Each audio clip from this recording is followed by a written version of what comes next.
Po so si Kira. Si Kira po. Kasi hindi ko po siya, like 2 weeks lang po kami nagsama dun sa bahay ni Kuya. At feeling ko kulang yung 2 weeks para makilala ko siya.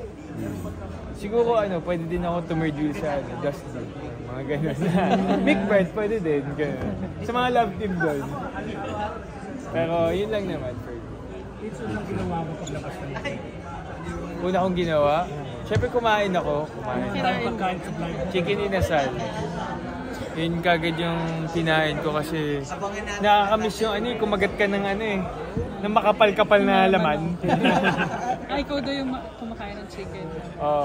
Dun sa amin, kaparanggot lang yung laman, mga ganyan lang kaliit. Tapos yung kanin, ganyan. Pero sabi ka, kaya ayun, sobrang na-miss ko din talaga kumain ng ulam. sabi lang masarap daw yung luto ni Clang. Ano yung pinakamasarap na? Yung favorite ko naman talaga sa kanya, yung monggo niya, classic monggo. Pero masasabi ko, masarap din kasi siya mag-adobo, masarap siya mag-curry. So para sa akin, kahit anong lutuin ni Ate Clang, pasok na pasok naman sa panlasa namin mga house. Hindi talaga siya pwede palabasin, magugutom lang. Siguro hindi naman hindi siya pwede palabasin kasi madami naman tayong mga talented na housemates doon. Masasabi ko, lahat sila marunong magluto. Siguro, hindi lang siguro like parang sa sobrang maalagain si Ate Clang, hindi lang nabibigyan ng opportunity na ma-showcase yung skills nila. Pero kung magkaroon sila ng opportunity, for sure makakapagluto yun sila lahat at mabubuhay sila. Yun lang naman. Vince, ano ang skin mo? Skincare routine? Inom lang ng tubig, promise. Nakakaganda talaga. May comment talaga. kaya sa housemate doon na parang you don't need any makeup daw sa lahat daw para ikaw yung ready humarap sa camera. Ano ba, kayo may dala ng skincare products nyo or may stocks? Yung dala ko lang po nun, sabon eh. Wow! Hindi na ubos? Sinabon lang tayo. Pwede kayo humingi ng supply. Cleanser lang yung dala ko po. Sabon lang. Ito yun, makakahingi ba kayo for additional or... Nung time na yun, ang alam ko, pwede pang humingi pero hindi lang din ako naubusan kasi tinitipid ko na siya nung bandang huli. So, nung time na yun, parang dati 3 pumps, ngayon 1 pump na lang. How to be you? Tapos inom tubig, gano'n. Yan po, para sa akin po parang dun mo din mapapakita yung maparaan. Mga housemates, maparaan talaga yan. Pag nagugutom kung ano yung mga pagkain ng gusto. Wala na kami. Crackling.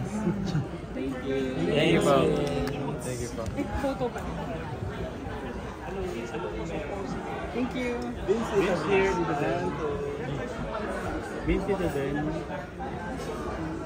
Thank you. Vince here. Vince photo. Vince, yung suporta ni Sophia sa'yo, kahit nung nominate ka, talagang nabas pa siya dahil sa pagtatanggal sa'yo. Anong reaction mo? Grabe yung pasasalamat ko kay Sophia nung time na yun. Parang tinuring ko na din siyang kapatid. Dahil isa siya sa mga gumabay sa akin nung first project ko sa Love Is. Nai-air na din ulit this week. Para sa akin, sobrang thankful lang talaga na grabe yung bond na nabuo namin nung nagkatrabaho kami. At syempre, yun nga, na-test yung pagkakaibigan namin na kahit anong mangyari, nandun siya para sa akin. Kaya sobrang thankful lang din talaga. Habol ko lang, tinignan mo pa ba kung sino yung ano yung nangyayari ng nomination? Parang nag-backtrack ka. Yung nag-dominate sa'yo? Hindi ko na tinignan. Siguro, ganun din kami sa loob na parang hindi na namin masyado pinapansin kasi syempre ayaw namin na masisira yung image namin sa isa't isa. Gusto namin kung ano yung nabubuo namin, magstay yun. So hindi ka curious yung nag-nominate? So anong reason for you to change? Hindi naman ako curious kasi para sa akin nag-nominate din naman ako eh. So for me, wala ganun talaga yung game siya na kailangan mo mag-nominate kahit anong mangyari. So para sa akin, hindi na worth it kung papanoorin ko pa siya. Kasi wala nandito na din naman ako sa labas, wala na akong magagawa. Hindi na din naman ako makakapasok. So para sa akin, gusto ko lang talaga i-enjoy yung dito sa outside world at syempre, excited na din ako makalabas sila lahat kasi yun naman talaga yung importante, yung nabuo namin pagkakaibigan galing sa loob, madala namin dito sa labas. Vince, reaction mo lang sa pag na-come out ni Clang sa loob ng bahay niya? Grabe yung respeto ko kay Ate Clang. Grabe yun yung sa pag-amin niya. Para sa akin, isa yun sa mga memorable din na moment for me na yung sa ginawa niya. Dahil, syempre, unang-una napakalakas ng loob niya. Hindi niya alam kung ano yung magiging reaction ng nanay niya. Hindi niya alam kung ano yung magiging reaction ng mga tao sa outside world. Pero, para sa akin, mas nangibabaw yung pagkakatotoo niya na importante kapag nandun ka sa loob ng bahay ni Kuya. Kaya, wala, lang din talaga ako. Isa siyang inspirasyon para sa akin. Nagulat ka rin? Nagulat ako, syempre. Never ko in-expect na may ganun. So, gulat ako. Pero at the same time, masaya ako para sa kanya kasi alam ko, masaya siya sa ginawa niya. Vince, in-expect mo ba yung kay Isnir na walang namili sa kanya doon sa final duo? Hindi naman hindi ko ina-expect na reaction na parang walang mamimili sa kanya. Ako kasi personal preference ko si Isnir talaga yung ka-final duo ko or si Sairi. Syempre para sa akin nakakalungkot lang din na siya yung last na pinili. Pero ano din kasi yung mga housemates parang matagal na yan na parang nabuo na yung kung sino yung final duo nila. Parang unwritten unwritten agreement na siya sa aming mga housemates. Kaya para sa akin, siguro si Isnir na-nominate na evict lang yung gusto niya talagang maka-final duo. Pero para sa akin, meant to be lang talaga din na maging si Charlie pati si Isnir.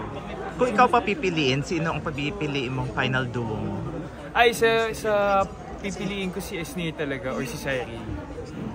Si Isnir kasi kaya nga hindi ko din siya pinipili nung simula kasi gusto ko siya ihuli. Tsaka para sa akin din talaga mga katulad ni Cyril at Isnir, sila yung mga pinagkukunan ko ng energy. Kasi nalalabas sila yung personality ko at siguro yung yung mas nasi-showcase ko yung skills ko. Sinong big four mo ngayon sa duo? Big four ko, 2 kapamilya, 2 kapuso. Sa 2 kapuso, si Shuvi at Will. Tapos sa kapamilya naman,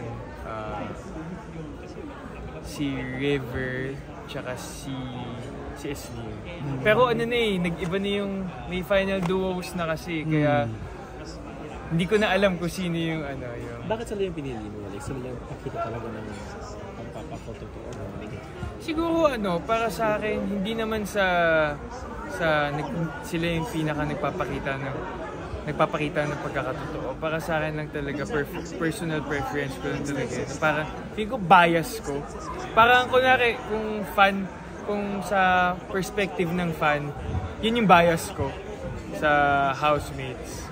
Pero lahat naman kasi na nangyayari sa loob ng bahay ni Kuya, totoo naman talaga at authentic.